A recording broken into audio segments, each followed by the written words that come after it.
Alan with Floormasters. We're going to go over how to set up an edger. This is a Galaxy Elite 3. Basically the same idea for all edgers. I set the wheels on this to be completely screwed up so we can go through how I set up the edger. This just takes a little process. Some people recommend you can use pennies and dimes and all that kind of stuff. I find it too difficult to do. I just do it by touch. Every time I've used those, it doesn't work out for me. So this is another alternative. I'm sure we'll have another video on how to use the dimes and the pennies as well. Alright, so I'll put this on, and you can see how it's cutting to begin. You can see it's all messed up. You can already see it slanted.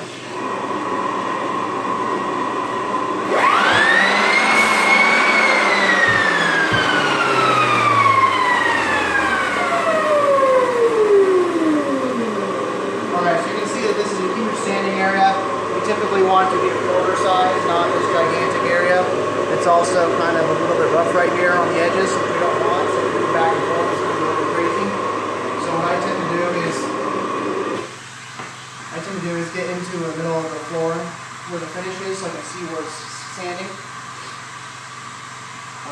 On here where it's a little harder to deal with because you don't know where it's sanding exactly.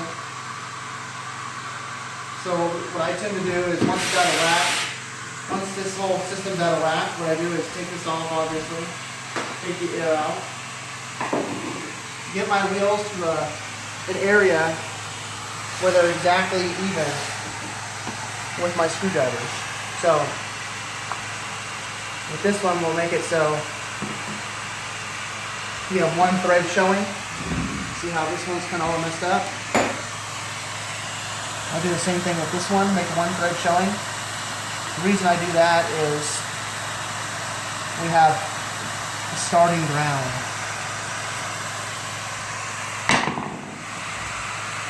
Right around there. So what we want to end up with is we want to be cutting on either the 11 or around the 1 o'clock areas, depending on who you talk to. It depends on what they like. Most of the guys that work with me, they seem to like it on this side, so they can clean it up when they're doing the sanding, kind of get clean with this side. I think other people recommend like Clark on this side, so you get closer to the base with that. Either way, you can do whatever you want, wherever you like. It's just a matter of having consistency wherever you want it to be. So what we end up wanting to have is about quarter size sanding area on the 11 or 1 o'clock areas. So I'll put this back in.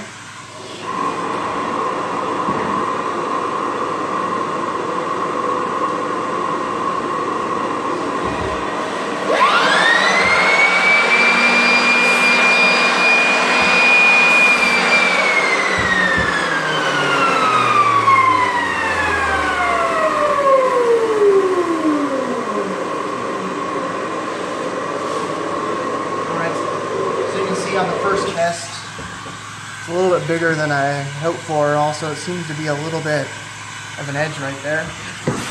So, moving these wheels down make this tip up, which makes this smaller.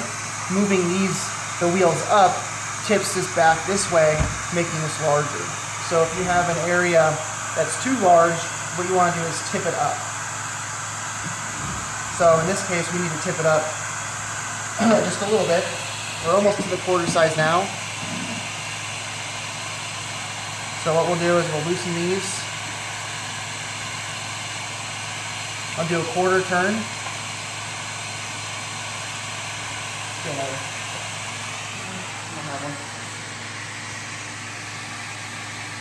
Quarter turn right there. Lock it down just lightly. Quarter turn right there. Lock it down just lightly. And then we test again. Also when I'm testing, I rock it on its wheels back here, get it all even, and then just tap it down for about maybe 1 second and have it back up.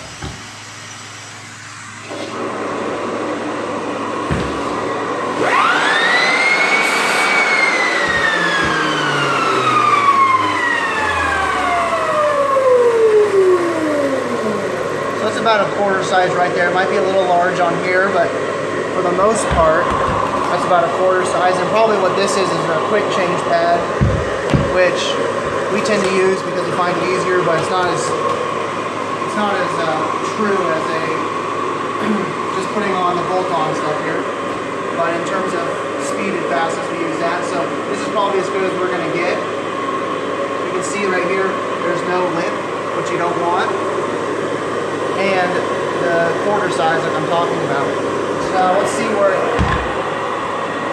we should just now see where it is cutting on here to make sure we're good. So if we needed to make it go this way, what we want to do is raise this up just a little bit. And by a little bit, I mean like maybe a tenth of a turn or something like that each time, and keep it moving. So if it's right here, we want to move this side up if you want to get on this side. But if you want to move this, let's just say we want to move it to the 11 o'clock position, we're going to move this side up right here. So let's do that.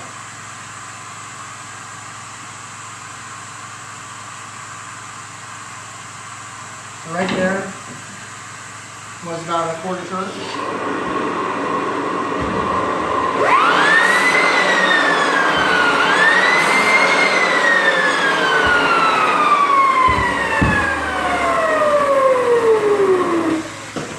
So that quarter turn moved it from the 1 o'clock to the 12 o'clock. So we'll do another quarter turn and hopefully we'll be there.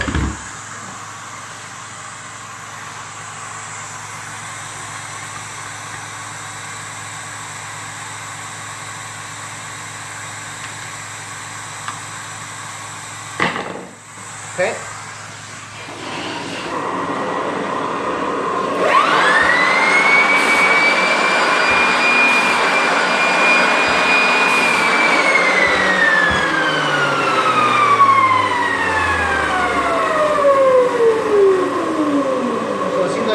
Side now. Maybe a little bit bigger, but this board's kind of bowing, so I think it's just the board itself, not flat. So we're on the right side now by just moving a half turn. So that's why I would suggest not using too big of turns, because the bigger turn, the more it moves, the harder it is to know where to go back. So just to recap everything, if your edge is out of whack, what you want to do is get both these to the same height. Just have a starting position. Do a test sample on the board, on the finish. If it's too harsh, then you want to move the wheels down. If it's too soft, you want to move the wheels up. And the reason being is, if it's too soft, that means the whole thing is, or the sanding spot's too big. That means that this is sitting too flat to the ground and not enough up. If it's sanding too small up here, that means it's way too high and needs to go back down. So to go down, you need to bring the wheels up. To go bring the machine up, you need to bring the wheels down.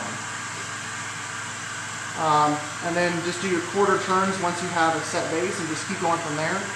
The max it's going to take you is about 5-6 times to get to where you're supposed to be. And yeah, that's how you make the perfect edge right there. So what we can do is we can act like this is a wall right here, and we'll edge it just to make sure. That's the easiest way to find out if it's edging good is by doing the short boards, because we can see if our scratch pattern's going in a proper way.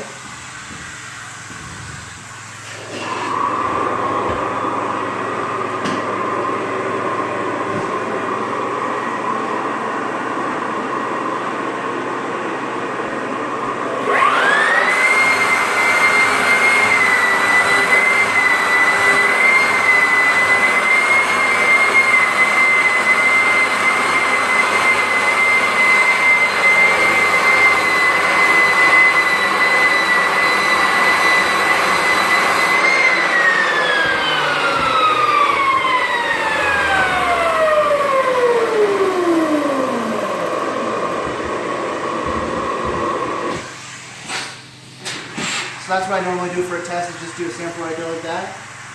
So I put on my hand over here, and it's really flat. So that means we did a good job on setting this up correctly. That's how you set up an edger, either the Super 7 or the Elite 3 or whatever edger you're using. That is a traditional one with the wheel mounts. And this is Alan with Floor Masters.